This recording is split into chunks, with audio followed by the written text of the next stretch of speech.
Foul. Ardrel Saicon, and so crucial in these moments.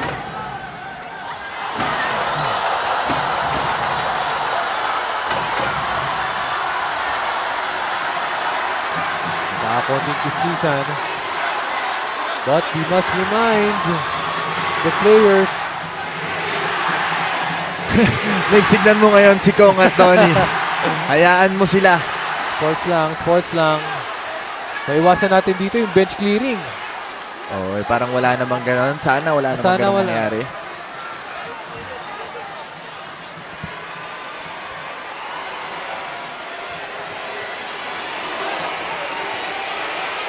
Well, stage of the game, crucial.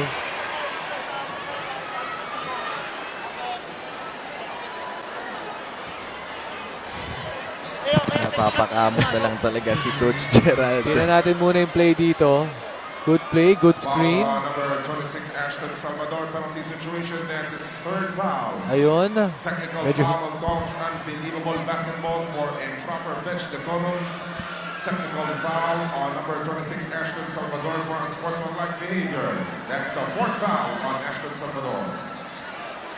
Ilan yun, Migs? Okay, so ngayon ang natawag po ng referees, improper bench decorum para sa bench ng unbelievable and technical foul kay Ashton Salvador for unsportsmanlike behavior. Pero kung nakita kasi natin sa replay kanina, hindi nagustuhan ni Ashton yung screen ni Dudut. He felt like may laman.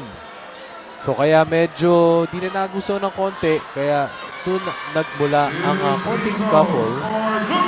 Diyan mo masasabi